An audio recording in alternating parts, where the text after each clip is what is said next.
يا صباح النشاط والحيوية، ازيكم عاملين ايه؟ تعالوا النهاردة هننضف الصالة بتاعتنا تنظيفة حلوة خالص، وجايبين كمان شوية مفارش هيغيروا شكل الصالة ونحافظ عليها ونعمل لها تغيير وتجديد جميل جدا وهيعجبكم. اول حاجة هعملها طبعا هشيل المفارش القديمة اللي انتوا شايفينها دي، وكمان هنشيل السجادة اللي احنا زي ما احنا متفقين ملهاش علاقة خالص بالكنب، بس احنا مجبرين ان احنا نحطها. فطبعا هي جابت اخرها زي ما انتوا شايفين ومتبهدلة، فهنضطر نشيلها خالص. وكمان هنحط سجادة ملهاش علاقة برضه بالكنب، بس احنا برضه مجبرين نحطها عقبال ما نجيب واحدة تاني. هو اليوم كله ملوش علاقة ببعضيه في السجاد بالذات، بس طبعا هنفرشهم عشان ما ينفعش طبعا نسيب الصالة كده من غير سجادة. فهنفرش سجادة تاني كانت عندي لحد ما ان شاء الله ربنا يكرم الجميع ونجيب سجادة تاني تمشي مع لون الكنب. خلاص كده شلنا المفارش وشلنا السجاد بتاعنا. نكنس بقى كنسة حلوة كده من ورا اي حاجة عندك، تروحي كنسة وراها، ورا جزامة، ورا اي حاجة، كنب، كراسي، اي حاجة هتلاقي طبعا مهازل. هو احنا مش بنسيبها فترة، بس في حاجات كده بتعدي خصوصا لما يكون بيت فيه اطفال او طفل. والله لو طفل واحد بصوا بيعمل البدع، فبتلاقوا حاجات كده غريبة تحت الكنب دخلت لوحديها. انا الاقي طبق، الاقي اقلام، كل حاجة بلاقيها تحت الكنب. فنكنس الكنسة بتاعتنا الحلوة دي عشان لما نيجي نمسح. بعد كده هنجيب شوية مية ونلف على اي حاجة عندنا في الحيطان مش نظيفة، نلمعها، تبقى ايدينا في الحاجة على طول، مش هتتعبك في النظافة بجد. بنبقى على طول بنفضل ننضف، بس ايه، النظافة اللي على طول ورا بعضيها دي مش بتاخد مننا مجهود جامد، غير لما بتركني الحاجة طبعا بتاخد منك مجهود جامد ومش بترجع زي الاول. خلاص كده شوية مية وبريل بس، ونلمع اي حاجة عندنا، كباس النور، الحيطة، نلف عليها. بصوا بقى انا لقيت العملية بقى وسعت، فقلت بالمرة اخد الحيطان كلها. انا جبت طبعا الزعافة دي او المساحة، انا بستعملها لاستعمالين. هلف على الحيطة كلها بواحدة ناشفة، غيار ناشف. طبعا بيبقى فيه على الحيطان ترابة ناعمة كده لازقة، طبعا الجو فيه تراب. نلف على الحيطان كلها. بعد كده نجيب واحدة تاني مبلولة فيها شوية مية وخل وتعصريها وتحطيها زي ما انتم شايفين كده، وتلفي برضه على البيبان والحيطان كلها تلميعة خفيفة. هتلاقي الحيطة بتاعتك نورت وفرقت جامد، بتنور الحيطة جامد وبتدي لمعان بسيط. وكده شلنا طبعا طبقة التراب الخفيفة اللي بتبقى لازقة على الحيطة. بس طبعا اهم حاجة الاول نعمل على الناشف، وبعدين نعمل طبعا بالغيار التاني المبلول مية وخل. خلاص كده هنلف على كل الحيطان اللي في الصالة. خلاص كده خلصنا كل الحيطان بتاعتنا اللي في الصالة ولمعناها وظبطناها. نجيب بقى بردي الحيطة من تحت. طبعا في زاوية كده عند السيراميك زي ما انتم شايفين كده. نجيب طبعا المكنسة بتاعتنا وشوية مية وبريل ونعملها بالمكنسة. وزي ما استعملنا البتاعة دي زعافة، هنستعملها كمساحة دلوقتي. هي جميلة جدا وحلوة خالص، وبتلف كده لوحديها في كذا اتجاه. بس عايزة وانتي بتستعمليها بالراحة لانها ضعيفة شوية، فما تحمليش عليها عشان ما تتكسرش. فهنلف على كل الصالة بنفس الطريقة. طبعا هتلاقوها نورت خالص معاكم. كل فترة اعملوها لان بيبقى فيها تراب طبعا، ساعات ما بينفعش طبعا بالمكنسة، لازم كل فترة نعملها كده عشان تنور.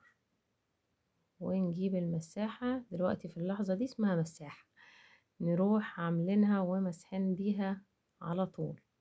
بعد كده بقى بنخش على مرحلة التلميع بقى، بنمسك فوطة مبلولة ونلمع الخشب اللي عندنا كله والترابيزات طبعا وكل حاجة. بصوا كده خلاص خلصنا التلميع بتاعنا كله، لفينا على كل حاجة في الصالة زي ما احنا اتفقنا. بعد كده بقى تجيبي شوية مية حلوين كده عشان نمسح الصالة المسحة الحلوة. حط فيها بقى ديتول، كلور، اريال، المهم ايه، تحط فيها اي حاجة تدي ريحة وانتي بتمسحي. نمسح بقى المسحة الجميلة بتاعتنا. هي خلاص كده يعتبر خلاص خلصنا. هندخل على مرحلة الفرش، المرحلة اللي فيها المفارش، اللي فيها السجادة طبعا اهي جاية في الطريق، اللي احنا متفقين اللي هي ملهاش علاقة طبعا بالكنب بتاعنا. شلنا واحدة زي ما اتفقنا ملهاش علاقة، وهنحط واحدة برضه ملهاش علاقة. دي كانت نافعة في الشلت اللي انا كنت عاملاها. كنا عاملين قاعدة ارضي زي ما احنا متفقين وشوفنا قبل كده، فكانت السجادة دي لايقة معاها، فطبعا هنحطها تاني عشان السجادة الاولانية زي ما قلت لكم جابت اخرها خالص، فما كانش ينفع نخليها تاني. اهي السجادة بتاعتنا شايفين. هنعديها عقبال ان شاء الله باذن الله ما نجيب واحدة تاني. اهي المفارش بتاعتنا وصلت بعد ما رجعنا كل حاجة زي ما كانت.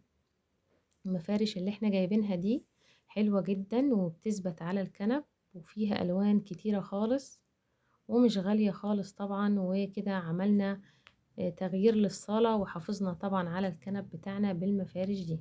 شايفين الجمال؟ انا جايباها لون كشمير، هي ينفع تحطيها على الناحيتين، الناحية التانية برضي كشمير في رصاصي كده خفيف. فطبعا احنا مرة هنغير نفرشها الوش ده، ومرة الوش التاني. شايفين انا جايبة طبعا اغطي الكنب من فوق ومن تحت، جايبة 3 تحت و3 فوق.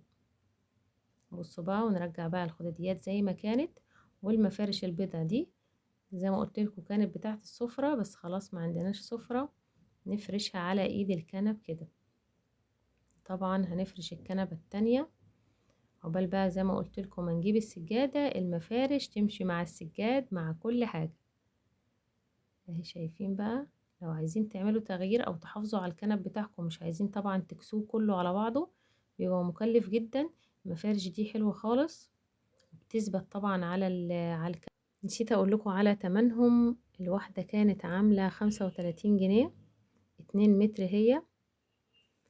وتنفع كمان حافظة للمشايات، لو انت عايزة طبعا تحطي حافظة على المشاية بتاعتك. وطبعا سعرها مش غالي، وفيهم الوان كتير جدا، نقي اللون طبعا اللي يريحك.